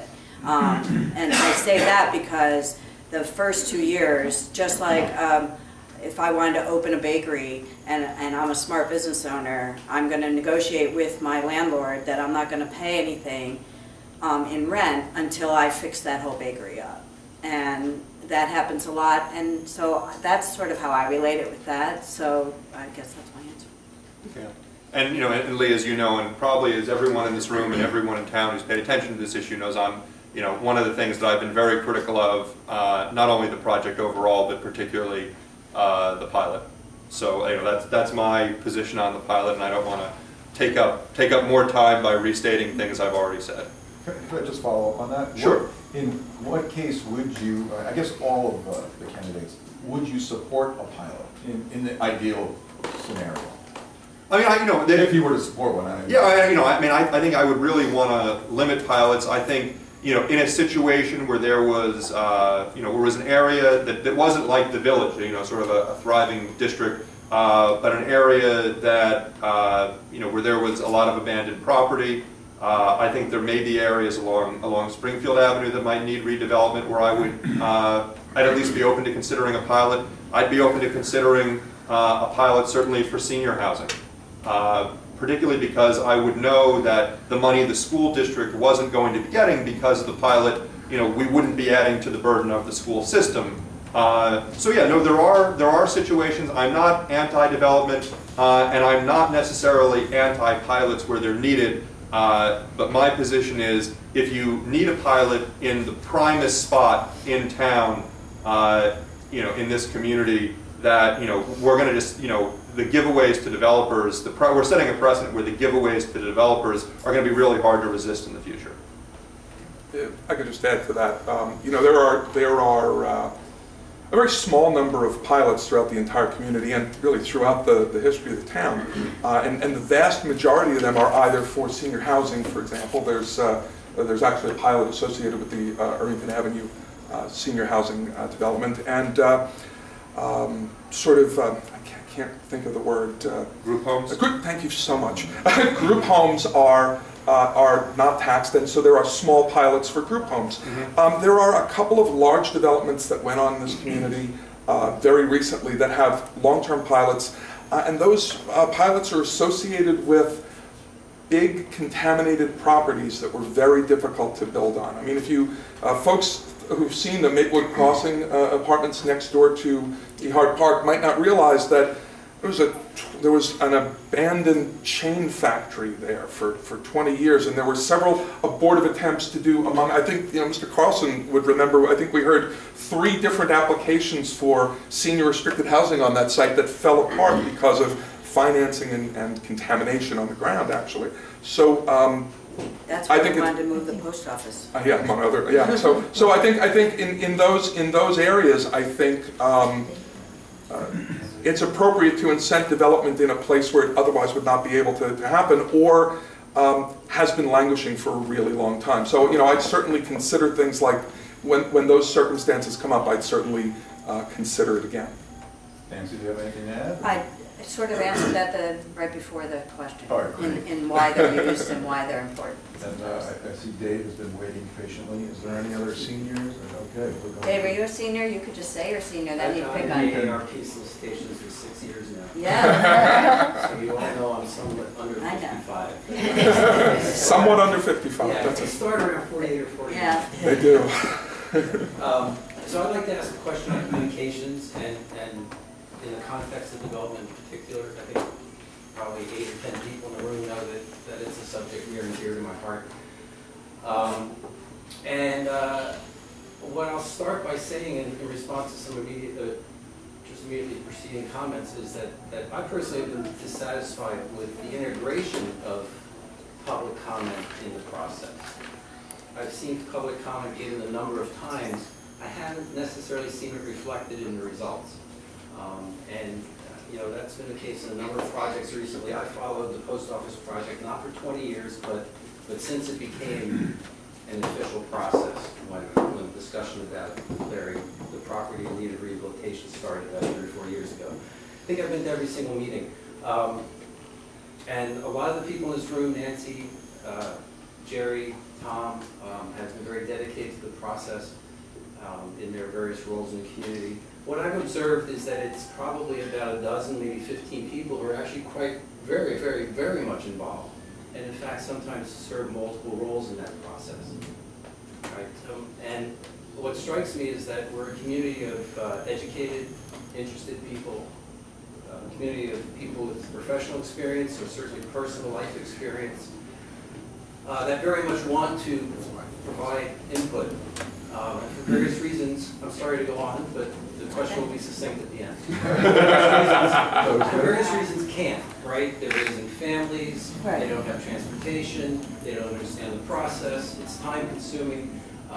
So my question is, how do we avail ourselves of that desire to participate, right, in a way, and I've developed a concept in my head slowly, and there's going to be 4 adjectives here, and you can answer any one of them you want to, or all 4 if you can, in a way that they can come to the table informed, use their time efficiently, effectively, and be involved. And if you could address that to any segment of the population you like, so that people at the end of the process can feel like they were heard and they understand the result. I think there's last night I was asked a question about Township Committee, what would I do differently at the meetings? And my initial reaction was to see how we can make them less boring, no offense. I am never offended by the truth. I don't know that they need, I've been to, in my work, I've had to sit through countless council meetings in different municipalities. And I understand a lot of the reasons certain things like coming up to the mic, having somebody come up and speak and not interacting, because I've seen that go the opposite way where it becomes counterproductive and your meeting ends at 2 in the morning and nobody's really gotten anything done. So it's kind of a careful balance, but I do think there's been some real and perceived issues with regard to how people are being listened to by the existing township committee, and I think that needs to change a little bit. I think I don't necessarily think that they're not listening all the time, but it certainly feels like that when you're in the room. And so I think there are ways to make that better. I think there's just some more freedom and flexibility in the way the meetings run. I think Tom will tell you that, or Mike Edelson, I think the main reason he likes me on the planning board is because it's a little less boring since I've been there. So, because I tend to do things like this and just talk off the cuff. But I think one of the other things with regard to communication, though, is giving a more, there's a criticism I have of the township now is that the way they communicate is equally the way the township committee meetings are run. There's not that much out there. There's not a lot of social media, and everybody's pretty much on social media. Even many seniors, I know as a senior, I'll probably be on social media. So it's something that we need to use more, and I think that's important. And that could be a way, not Maplewood Online, no offense to Maplewood Online, but that's a handful of people, you know, who are not identified necessarily. So I think it needs to be open, who's saying what, and honest interaction. I think that can be done through social media if you can't go to the township committee or don't want to waste your hours there. So that's my reaction to what you asked. Can I jump in next, or? Go ahead. Okay. Jump. I know. I'll take advantage of right in there. Yeah. Taking advantage of being the girl and just you know, jumping in. Dave, thank you for raising the question. And you know, this has been something that I've really been focusing on in my campaign, and one of the reasons, frankly, that I'm running is I do think we need greater transparency. I think we need more information in the community, because I think, you know, like you said, we have a really creative, intelligent community that if we give the information to them, we're going to get a lot of great ideas and great feedback in return. And you know, one of the things that's really bothered me about the defense of the post office project, you know, on which obviously reasonable minds disagree, but one of the things that's really bothered me is, oh, well, all of this opposition is coming up too late. Where were you earlier in the process? And I think to the extent that people weren't informed earlier in the process or didn't know about this, you know, that's not necessarily their fault. You know, that's local government has to take part of the responsibility for that. And as Nancy says, the town needs to do a better job of using social media, getting information out there. One of my ideas that I want to start if I'm elected is to have the township committee have a standing committee on youth and public engagement, a Skype, SCYPE, that will, you know, reach out to people, you know, to kids in the schools, get them involved young, and also just reach out to the public, provide opportunities. You know, you can watch the township committee meetings on TV, but if you're sitting at home because you can't, you know, you're raising a family, you have to get up early for work, you can't come to the meeting, you can't participate. And I think, you know, technology is now at the point, and you see it in some of the political debates where people are asking questions over Twitter, and people are coming in over Skype and other social media to participate. And I think those are things that we have the technology to do and we can look at. I also think we can use that technology to communicate. I think you know, one of the criticisms I've heard is several people have said, I wanted to find out more about my taxes and how the budget gets spent. So I asked a member of the township committee, or I went to town hall and asked the question, and I was given an impenetrable 40-page spreadsheet of how the money is spent. And I think, you know, now in the age of PowerPoint, in the age of social media, there's much better ways of communicating with the public than that. And if we give the public that information, if we give them that foundation, I think we're going to have a more informed population that's going to get involved earlier, not wait until it's almost too late to express their opinion, but come in earlier in the process. And I think the whole town and the local government will benefit from that increased public participation. I think that we should never be satisfied with the quality of our communication. No matter how good it is, I think there's ways to improve it. So I welcome all interesting, creative, off-the-top ideas for improving communications. And I welcome trying things and deciding what works and what doesn't work. You know, this year we do our township budget on Saturday mornings. We tried to have an open forum where people could email questions. People who couldn't get to the televised meetings would email questions. There was a new thing we tried. We should try and improve that sort of thing as well. I think that we should always be open to doing a better job. I don't think we do a bad job, but I think we could always do better. And I think that we're trying to improve that sort of thing all the time. I welcome creative ideas like this. I think they should be tried and assessed and see what works. The state mandated a new user-friendly budget this year, so there's at least in theory a slightly more readable version of what the budget is. Regarding access, not content. Well, both, right? There's really, you know, one other point I just like to make here, if I could just close with this. You know, you and I are on opposite sides of the issue on the post office, Dave. But I think that, you know, we've been respectful to each other, and, you know, you've had things to say. You've made comments that have been at times incorporated into reports when folks agree with your comment, and at times when you've made comments that folks didn't agree with, those comments didn't get incorporated. So I think there's an important distinction that I think is worth drawing. I mean, if somebody doesn't agree with a comment that somebody makes, it doesn't mean that people aren't listening. I think it would be terrible if somebody made a comment and that comment wasn't taken on board and discussed and digested a little bit. That would be wrong. But if somebody makes a comment and that comment is discussed and worked over and, you know, perhaps changed, perhaps not, and then incorporated or not, I think that's the deliberative process working, and I really do feel that there's been a lot more of that going on in this process than I think, frankly, than I think we get credit for. I'll just comment, I think the feedback loop is weak.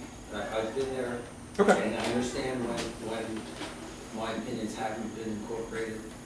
Usually understand why. Mm-hmm. My question was about the rest of the population, and how they get that feedback loop. I understand. Thank you. So I think we have last question from Irene, unless she wants to defer to Fred. Fred already asked a question. I know, that's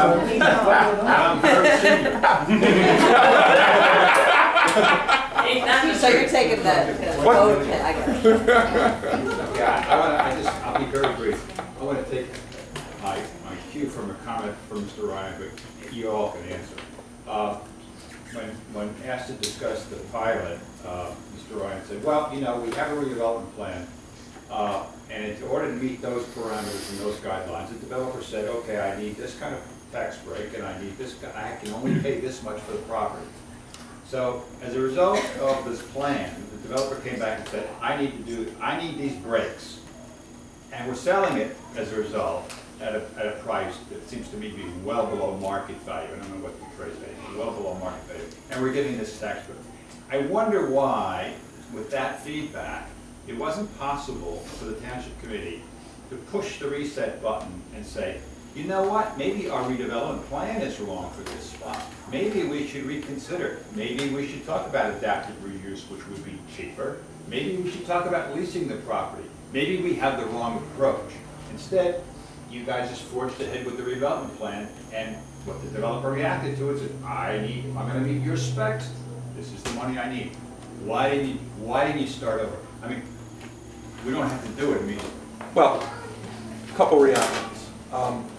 You know, the specs were developed over many years of discussion and public input, and I think discarding those specs after all that public input after all that consideration by a lot of different people, I think there'd be a heavy burden of discarding the work that a lot of people put into it.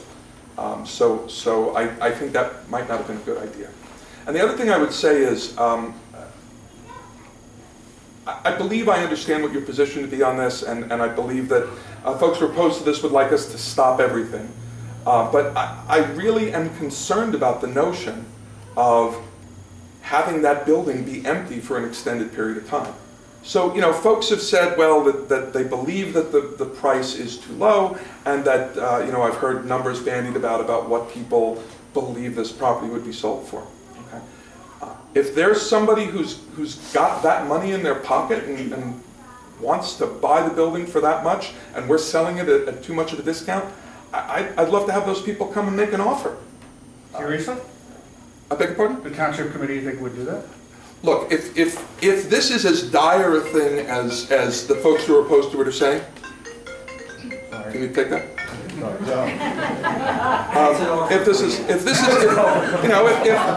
If the number that's on the table is as way off as everybody who's opposed to it believes it is, and if the actual number that's out there is as high as everybody claims it is, I'd be crazy to not take advantage of that high offer. And you might not agree with me on these points, but I ain't crazy. Okay? I mean, why in the, well, I mean, we all may be crazy for running for office, but that's a different issue.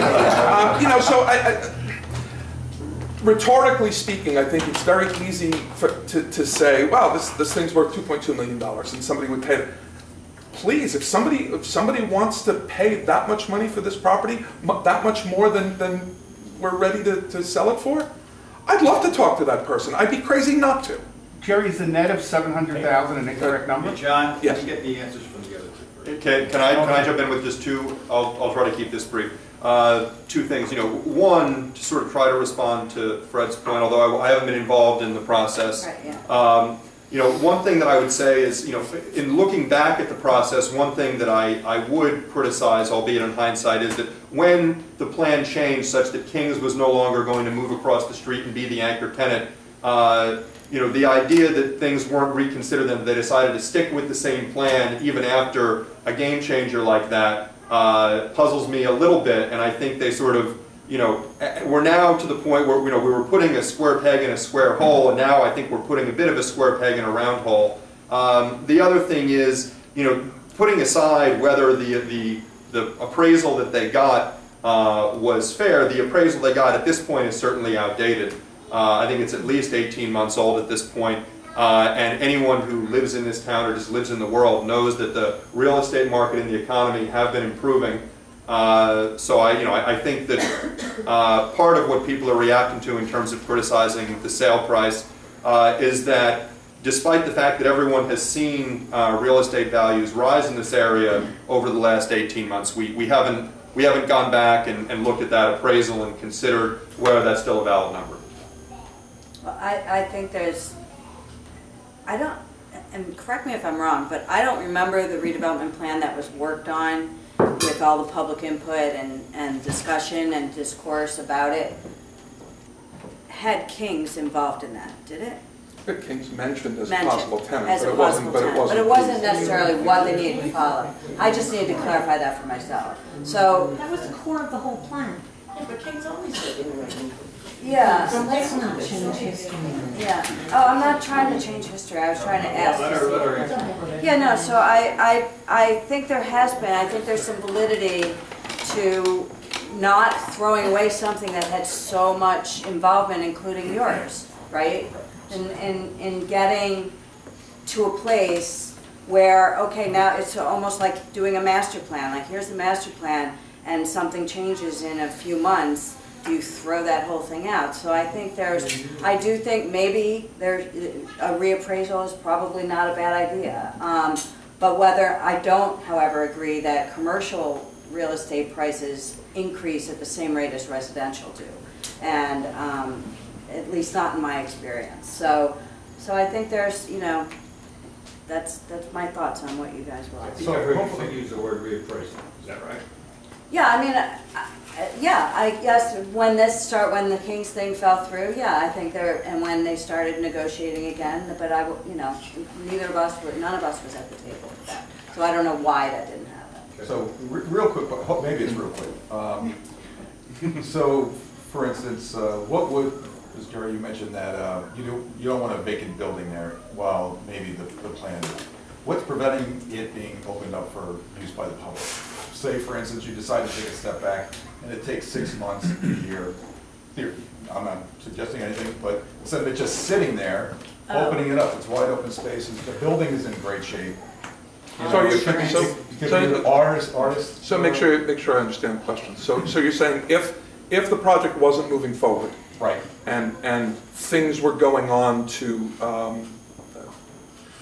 revision or however you describe it, instead of having the building be abandoned, opened it up for... While the new process is going on. Well, the building's empty, right? So what your suggestion is that I think if that were the case, there's nothing standing in the way of doing something like that. It'd be a good idea. You know, why wouldn't you do that? I mean, you know, certainly the disadvantage of it is there'd be no tax revenue from it, from a town-owned building, but it would certainly, all other things being equal, be better to be using the building than not. So, yes, certainly that's a good idea. I think he's just talking about during the process. Yes. During the process, opening it up so it would... Yes, that's what I understood. And yeah, maybe some creative ideas come out of it just from being used. Yeah. You'd have to ask a lawyer, what's the liability? Yeah. Well, no, that's what I was going to ask. Do we have any in this room? Yeah, no, as a lawyer for an insurance company, I would be, you know, potentially committing malpractice to not jump in and say, you know, I think there'd be some liability issues. Well, sure. Don't forget, from a liability standpoint, you know, we have a municipal pool. We already have an enormous and parks. We already have an enormous liability exposure. That's not to say that there'd be more liability there, but it's not as though something like this would double our insurance bills. But I think before we did that, we just want to make sure, you know, that health and safety we were considering. So I think Irene does have the last question, and then we'll allow you guys to close. Kind of a roundabout way of ending and asking a question. I started out by saying that I know from when I began the research into senior services here in town and in general in the country. What I found was that much of what is here is connected to myths that I saw perpetuated. And I think that as we go along and make changes, we will get closer to what seniors do in fact need for themselves. And I just want to digress for a minute and say, and thank the Women's Club, because they have, or will be funding a movie that's called The Age of Love, which is about the myths, as I'm talking about, and how they change those ideas through a film that we'll be bringing here in September. And it's about speed dating, and I'm not saying anything else until we get our marketing. Wow, speed and seniors, you don't usually... I just went through a few years of dating. I'm not sure I want to get back. But it does dispel a lot of myths about seniors being all one type person and not having any actual needs. And pretty much I felt like when I went over the age of 65, you become invisible. Many people. You just become not a person. Okay? Then let me go into this. You talked about having groups come together and be neighbors. Well, what we have started is communications with Columbia High School and getting those kids involved in doing errands and doing snow shoveling, those kinds of tasks. It is not an easy task to involve Columbia High School students. We also have started working with Seton Hall, and we started with their fraternities, and now we're going to their sororities. The idea of using kids, and I'm saying young adults, to help is the fact that they have their own lives, and they're pretty much involved in their own lives. So it becomes an idea of how do you develop a sense of community among that age population, because they are very self-centered. Yeah. And they'll also say, well, they have community service hours. I'll tell you what, as soon as they hit their 5 hours, they're out of there. No questions asked. But we are developing, or trying to develop those two centers very much. So if anybody has ideas of how to do that, we really would use that help. I do have, my daughter, when she went to Columbia High School, there was a group that I understand is no longer in existence called Students Serving Seniors. We're trying to revive that, but again, as soon as they get really into Right. the school year, it fades. Right, When they right. Well, the clubs like that, I mean, there are tons of clubs at Columbia, and it's Yeah, yeah, but she loved it. it's finding the She right loved club. There's also Yeah. targeting things too, right? I mean, my son was the captain of the Columbia High School soccer team, not to brag, but I will anyway. And one of the things that we did with the Columbia soccer team was they got engaged in some special needs soccer programs. There was a specific targeted need that a specific group could be connected up with. So maybe the various things that you learn about at Schools in Action Night for new kids, maybe there's clubs that we don't know about that would match up very well. Well, this is my point too. As we went to and visited townships and their programs that they had. Kirk went to Bronxville, I've been to Montclair, to Verona, to Caldwell, to Milburn, you know, a few other places with other people in this room. And what we found, without a doubt, was that they had a dedicated social worker who worked on senior citizen issues. They didn't have a recreation department who ran physical ed classes or exercise classes. There is nobody in the township who works on or is dedicated to developing senior services. What we found out from Sage Elder Care was, when Kurt and I visited, was so amazing because they have 75 years of programming under their belt. They contract out to towns and they serve the needs of the people. I mentioned earlier that I have had some people say, well, I really need to get help. Send them to Sage and within a day they're contacted and they're helped. So that my question then becomes very easy, very simple. What would you do to encourage this culture of caring, and what would you do to see that the township council or the administration had a dedicated person working on senior issues? Because this takes hours of time. Yeah. Can I go So, first? Yes. Please. So, you know, I think, you know, I sort of see two different parts of your question, so I'll answer both of them. One gets back to my idea before about sharing some services, particularly some senior services with neighboring communities. And I think having a dedicated social worker just for Maplewood may be economically challenging. But I think having a dedicated social worker, if we bring Milburn, if we bring South Orange, if we bring other communities in, you know, this is an area where we could expand services while splitting the cost amongst communities and not having the economic burden all borne by one town, but having a professional who could then work with recreation departments and other places that are other pieces that are already in place. So I think there's an area where shared services, sharing expenses could actually increase services for seniors just like the rest of the community. In terms of getting people involved, I think that it's not just with seniors. I think it's a general problem, and I know that, you know, every generation sort of criticizes the ones that come after it as, you know, as selfish or not being involved enough. And I certainly, you know, my parents are part of the baby boomer generation, and they certainly said that about me, and my generation is now saying it about the millennials. And but I do think that, you know, if given an opportunity to engage on their terms, which may not be the terms that we understood in our generation, my experience is people do step up, and I think going to the fraternities and sororities is a great step.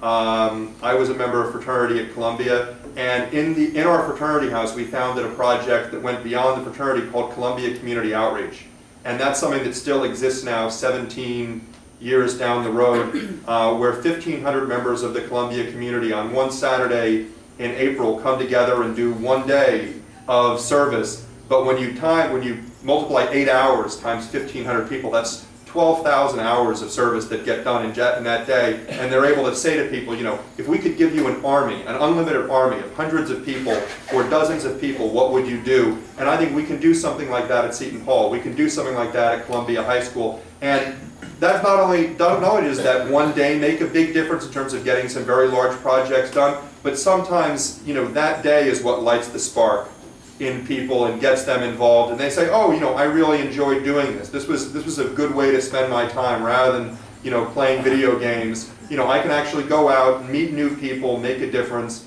and that's something that you know, that my Skype, my youth and public involvement committee would like to pursue, both here in Maplewood and South Orange, to get the young people in the community to really buy in and feel like they have a stake here. This isn't just where they're growing up. This is a place where they can make a difference.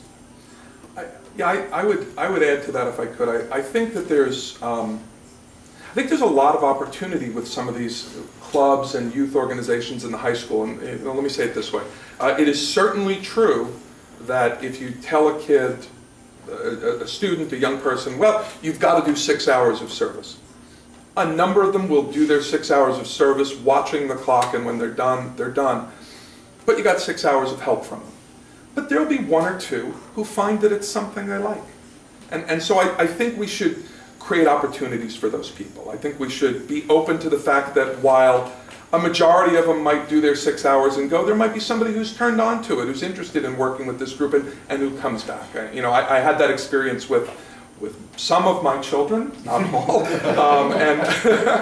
but other youth and other groups that I've worked with. The idea of improving our programs by focusing not on program that a recreation department coordinator would work on, but rather on needs that a social worker would help us identify is a fabulous idea. I'd love to learn more about it. I'd love to learn what it costs and the benefits that it could get. But as I think I said in response to a question earlier, I think our surrounding communities, some of our surrounding communities do a better job in this area than we do. I'd love to be able to figure out ways to work on improving it, learning more about things that you folks have uncovered and that other towns are doing. I think it's well worth the effort to do, and I don't think it'll just help the senior community. Right, I agree with everything.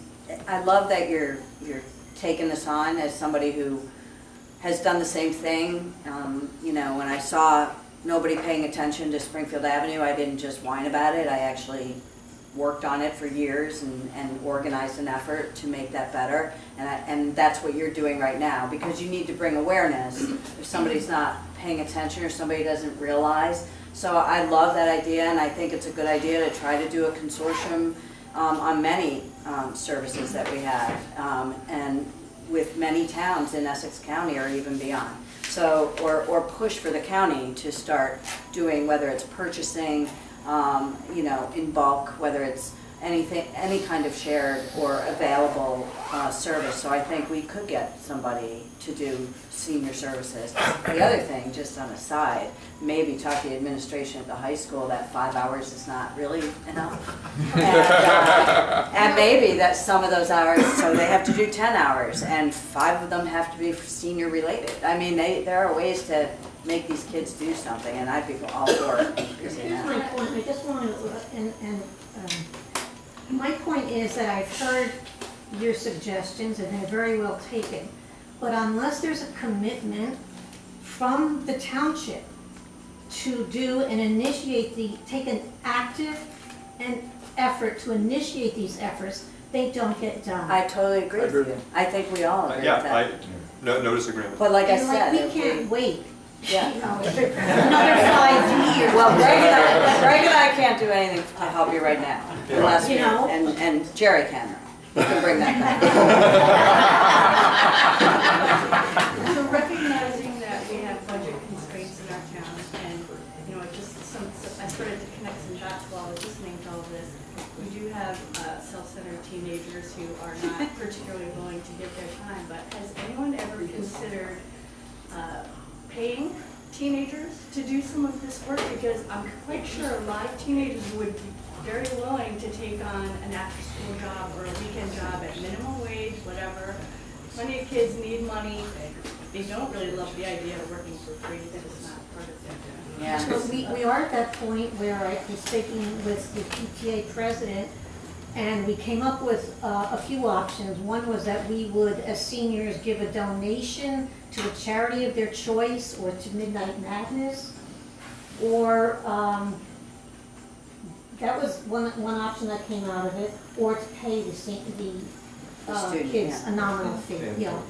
Like Nominal even getting fee. creative, like what if there was a hotline number that seniors could call into on any given day and say, I need someone to take me shopping today, or I need Right, sort of someone a- to shovel my walk, and we could have a matching. That's the spirit. Thing, like on any given day, a kid who needs a few extra bucks Sure. could call in and say, It's see, sort of like, what John was saying. what's the request of the day? What, how can I get involved? Yeah, so it was sort of, I guess it's senior Senior Uber, but also sort of like a senior local Craigslist, sort of like, I need this, and then teenagers can go on and say, oh, well, like, I'm looking to make a few extra bucks, or, yeah. I think these ideas are good, but I think maybe to your point, Irene, we want to put programs in place that people know they can rely on. So they sort of have to be made institutional in a way. We can't just put up a Craigslist example. We can't just put up a board and hope that people will be there to sign up. I think at a certain point, if people are expecting this is going to work, there has to be some infrastructure in place to make sure that it does. Yeah, So, I agree. So I mean, That's what we're but asking for. it's We well, need that infrastructure on a township it's level. well worth understanding a lot more about this organization that you just brought up, and what the costs are and what the services available are. Yeah, and I think all three of us agree that this is hearing that, and also a lot of the other concerns and questions that have been expressed today is certainly going to inform all three of us going forward with our involvement of town, whether that be on the township committee or not, because I think these are issues that need attention. I think we've got some great ideas that have come out of today, including the ones you just mentioned. I think we should add another township committee member so that we can all get elected. I think retroactive, did that last year. And I think we'll just have a few, we could cut, or if you guys want to have some closing statements, maybe not. I'll agree to do a short closing statement first, if you all agree to do a short closing statement. Yes. Thank you all very, very much for making the time on a pretty Saturday morning to come out and listen to us and to ask us questions and to challenge us. I hope you remember to vote on June 2nd. I certainly hope one of your votes will be for me, but please remember to vote. Ditto. I thank everyone too. And I love this town. I've loved it from the minute I moved into it, and because of that, I've been involved for many years in town, and as my husband says, are you sure you want to do this? Like, I'm not necessarily sure. No, I am sure. I mean, I've threw my hat in the ring, and I hope you'll all consider voting for me and vote on June 2nd, most importantly. So, your turn. Thank you. No, I want to echo what's been said. I really want to thank everyone who came out today, especially Kurt and Irene for organizing and leading this event, and also Art for hosting this. This is great. And finally, yes, definitely vote on June 2nd. This is going to be probably a low turnout election because there's no president, there's no senator, there's no governor on the ballot. So every vote is really going to count. So if you really want your voice to be heard in an election, this is a prime chance to do that. And please vote for me. If you're going to vote for me, please tell 1,000 of your friends. Thank you. Well, thank you, everybody.